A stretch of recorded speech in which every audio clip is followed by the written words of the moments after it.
আমাৰ মুখ্য অতিথি ডক্টৰ ডেকাদেৱেও ভাষণ আগবঢ়াব, বিভিন্ন আগবঢ়াব আৰু আটাইতকৈ আজি প্ৰেৰণাদায়ক হৈছে যে এখন শিক্ষানুষ্ঠানৰ প্ৰতিষ্ঠাপকজনক ইয়াত গুৰুদেৱ কালুচৰণ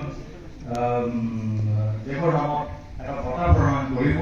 ই মই কেৱল বঁটাটো তেখেতৰ কাৰণে ইয়াত হ'ব এনে নহয়, এই বঁটাৰ জৰিয়তে আমাৰ অন্যান্য সকলেও অনুপ্ৰেৰণা লাভ কৰিব।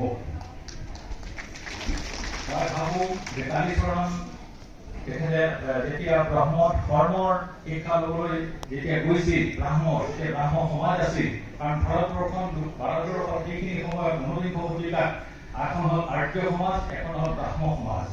এই দুয়োখনৰ বিষয়ে যেতিয়া ভাৰতবৰ্ষত সঞ্চাৰিত হৈছিল সেইখিনি সময়ত এই কালীচৰণ ব্ৰহ্মদেৱ কলিকতালৈ গৈ তেখেতৰ আদৰ্শ তেখেতৰ গোটেই অধ্যয়ন কৰি আহি আমাৰ অসমত তেখেতে ব্ৰহ্ম ধৰ্ম প্ৰচাৰ কৰিছিল। গতিকে এই কথাবিলাকো আচলতে আৰু আজি যে কৈছে মহাত্মা গান্ধী, মহামানৱ মহাত্মা গান্ধী তেখেতৰ লগত তেখেতৰ পৰিচয় ঘটি যি ধৰণে আলাপ আলোচনা কৰিছিল বা যিটো এতিয়া ক'লে যে আমাৰ যিটো কমিশ্যন সম্পৰ্কত যিবিলাক কথা বতৰা হৈছিল এইবিলাক কিন্তু ডকুমেণ্টেড হৈ পেলাই সৰ্বসাধাৰণ ৰাইজে জানিব পৰাকৈ ব্যৱস্থা গ্ৰহণ কৰাটো উচিত।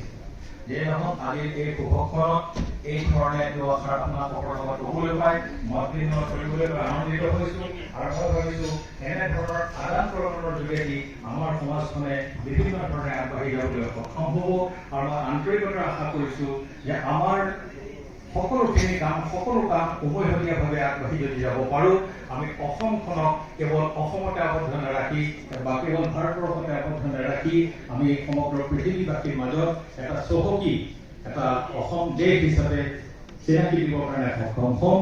আৰু তাৰ কাৰণে মই সকলোৰে সহযোগিতা আমি সমভাৱে কাম কৰাৰ আহ্বান জনাই মোৰ আজি বক্তব্য ইমানতে সামৰণি কৰিছোঁ। ধন্যবাদ।